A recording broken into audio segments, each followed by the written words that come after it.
प्रथम खंड, प्रथम परिच्छेद। बंगला सन 1176 का ग्रीष्मकाल था। ऐसे समय एक पदचन्न नामक गांव में भयावह गर्मी पड़ रही थी।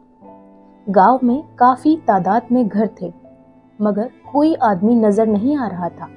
बाजार में कतार दर कतार दुकानें थी, दुकानों में ढेर सारा सामान था। गांव गांव में मिट्टी के सैकड़ों घर थे, बीच बीच में ऊंची ऊंची अट्टालिकाएं, मगर आज चारों तरफ खामोशी थी।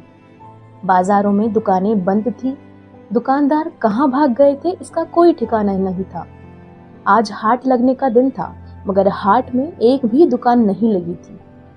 जुलाहे अपने करघे बंद करके घर के एक कोने में पड़े रो रहे थे। व्यवसायी अपना व्यवसाय भूलकर बच्चों को गोद में लिए रो रहे थे। दाताओं ने दान बंद कर दिया था, शिक्षकों ने पाठशालाएं बंद कर दी थी। शिशु भी सहमे सहमे से रो रहे थे। राजपथ पर कोई नजर नहीं आ रहा था, सरोवरों में कोई नहाने वाला भी नहीं था, घरों में लोगों का नामो निशान नहीं था, पशु पक्षी भी नजर नहीं आ रहे थे, चढ़ने वाले गौएं भी कहीं नजर नहीं आ रही थी। केवल शमशान में सियारों व कुत्तों की आवाजें गूंज रही थी। सामने एक बृहद अट्टालिका थी, उसके ऊंचे ऊंचे गुंबद दूर से ही नजर आते थे। छोटे छोटे घरों के जंगल में यह अट्टालिका शैल शिखर की तरह शोभा पा रही थी। मगर ऐसी शोभा का क्या, अट्टालिका के दरवाजे बंद थे, घर में लोगों का जमावड़ा नहीं, कहीं कोई आवाज नहीं, अंदर हवा तक प्रवेश नहीं कर पा रही थी। अट्टालिका के अंदर कमरों में दोपहर के बावजूद अंधकार था। उस अंधकार में मुरझाए फूलों सा एक दंपति बैठा सोच रहा था। उनके आगे अकाल का रौरव फैला हुआ था। सन 1174 में फसल अच्छी नहीं हुई, 1175 के साल में हालात बिगड़ गए, लोगों को परेशानी हुई। इसके बावजूद शासकों ने एक एक कौड़ी तक कर वसूल लिया। इस कढ़ाई का नतीजा यह हुआ कि गरीबों के घर एक वक्त चूल्हा जला। सन 1175 में वर्षा ऋतु में अच्छी बारिश हुई। लोगों ने सोचा शायद देवता समय हुए होकर राखात ने मैदान में गाना गाया। कृषक पत्नी फिर चांदी की पाजेब के लिए पति से इसरार करने लगी। अकस्मात अश्विन महीने देवता विमुख हो गए। आश्विन और कार्तिक महीने में एक बूंद भी बारिश नहीं हुई।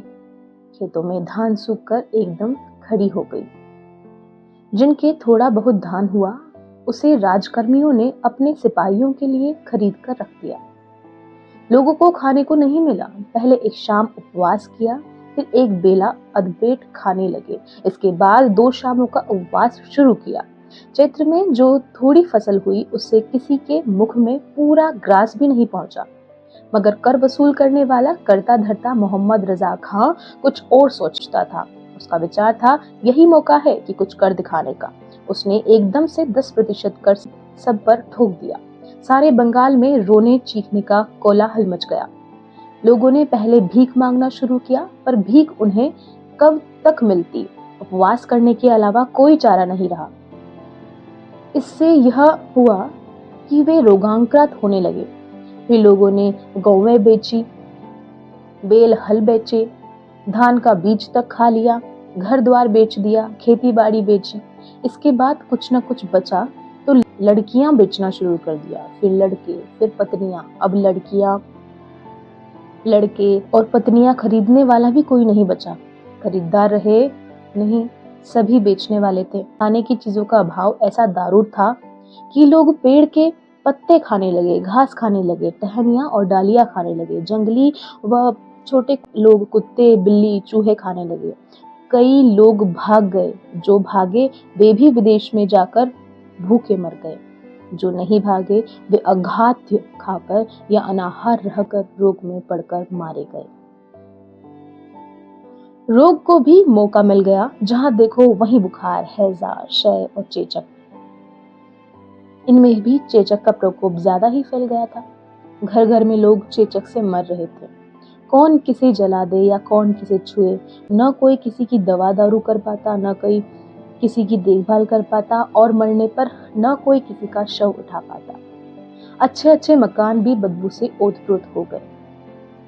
जिस घर में एक बार चेचक प्रवेश कर जाता, उस घर के लोग रोगी को अपने हाल पर छोड़कर भाग निकलते। महेंद्र सिंह पदचिन्ह गांव के बहुत बड़े धनवान थे, मगर आज धनी और निर्धन में कोई अंतर नहीं रहा।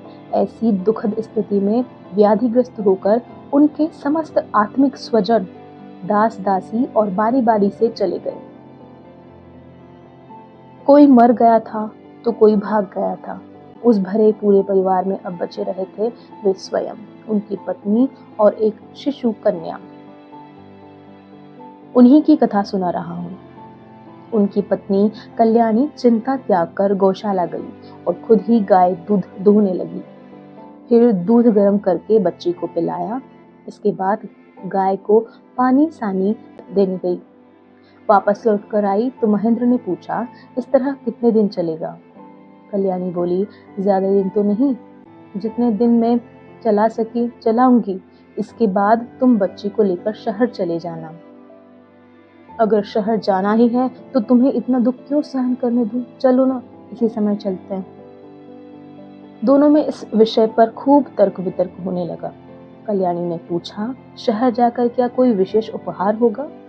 महेंद्र ने जवाब दिया, शहर भी शायद ऐसा ही जनशून्य और प्राण रक्षा में उपाय शून्य हो। मुर्शिदाबाद काजिब बाजार का कलकत्ता जाकर शायद हमारे प्राण बच जाए। इस जगह को छोड़कर जाना तो बहुत मुश्किल, बिल्कुल उचित है। महेंद्र बोला, यह घर एक अरसे से पीढ़ी दर पीढ़ी संचित धन में परिपूर्ण है। हम चले गए तो यह सब चोर लूट कर ले जाएंगे। अगर लूटने आ गए तो हम दो जने क्या चोरों से धन को बचा पाएंगे? प्राण ही नहीं बचे तो धन का क्या उपभोग करेगा? चलो इस समय सब कुछ बांध बूंद कर यहाँ से निकल चले। अगर प्राण बच गए तो वापस आकर उनका उपभोग करेंगे। महेंद्र ने कहा, तुम क्या पैदल चल सकोगी? पालकी ढोने वाले तुम सब मर गए हैं।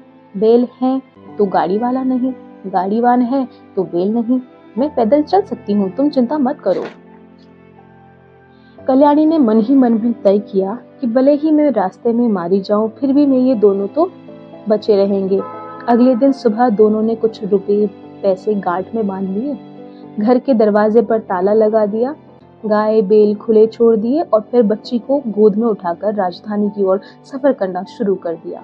सफर के दौरान महेंद्र बोले, रास्ता बेहद दुर्गम है, कदम कदम पर लुटेरे घूम रहे हैं, खाली हाथ निकालना उचित नहीं। यह कहकर महेंद्र घर में वापस गया और बंदूक गोली उठा लाया। यह देखकर कल्याणी बोली, अगर अस्त्र की बात याद आई है तो तुम जरा सुकुमारी को पकड़ो, मैं भी हथियार लेकर आती हूँ। यह कहकर कल्याणी ने बच्ची महेंद्र की गोद में डाल दी और घर में घुस गई। महेंद्र ने पूछा, तुम भला कौन सा हथियार लेकर चलोगी? कल्याणी ने घर में जाकर जहर की एक छोटी सी शीशी उठाई और कपड़े में अच्छी तरह छिपा ली। इस दुख के दिनों में किस्मत में न जाने कब क्या बदा हो, यही सोचकर कल्याणी ने पहले ही जहर का इंतजाम कर लिया था। जेठ का महीना था, तेज धूप पड़ रही थी, धरती आग से जल रही थी, हवा में आग मचल रही थी, आकाश गर्म तवे की तरह झुलस रहा था, रास्ते की धूप में आग के शोले दहक रहे थे। कल्याणी पसीने से तरबतर हो गई। कभी बबूल के पेड़ की छाया में बैठ जाती तो कभी खजूर के पेड़ की, प्यास लगती तो सूखे तालाब का कीचड़ सना पानी पी लेती। इस तरह बेहद तकलीफ से वह रास्ता तय कर रही थी। बच्ची महेंद्र की गोद में थी। बीच बीच में महेंद्र बच्ची को हवा करते जा रहा था। चलते चलते थक गए तो दोनों हरे हरे घने पत्तों से भरे संगठित फूलों से युक्त लता वेष्टित पेड़ की छाया में बैठकर विश्राम करने लगे। महेंद्र कल्याणी की सहनशीलता देखकर आश्चर्यचकित थे। पास ही एक सरोवर से वस्त्र भिगोकर महेंद्र ने अपना और कल्याणी का मुख, हाथ और सिर सिंचित किया। कल्याणी को थोड़ा चैन मिला, मगर दोनों भूख से बेहद व्याकुल थे। यह भी दोनों सहन करने में सक्षम थे, मगर बच्ची की भूख प्यास सहन करना मुश्किल था। सो वे फिर रास्ते पर चल पड़े। उस अग्निपथ को पार करते हुए वे दोनों शाम से पहले एक बस्ती में पहुंचे। महेंद्र को मन ही मन आशा थी कि बस्ती में पहुंचकर पत्नी व बच्चे के मुख में शीतल जल दे सकेंगे। प्राण रक्षा के लिए 2 कोर्स भी नसीब होंगे, लेकिन कहाँ? बस्ती में तो एक भी इंसान नजर नहीं आ रहा था। बड़े-बड़े घरों में सन्नाटा छाया हुआ था। सारे लोग वहां से भाग चुके थे। महेंद्र ने इधर-उधर देखने के बाद बच्ची को एक मकान में ले जाकर लिटा दिया। बाहर आकर वे ऊंचे स्वर में बुलाने पुकारने लगे, मगर उन्हें कहीं से कोई उत्तर नहीं मिला। वे कल्याणी से बोले, सुनो, तुम जरा हिम्मत बांधकर यहाँ अकेली बैठो। यहाँ अगर गाय हुई तो श्री कृष्ण की दया से मैं दूध ला रहा हूँ। यह कहकर उन्होंने मिट्टी की एक कलसी उठाई और घर से बाहर निकले। वह कई कलसियां पड़ी थी।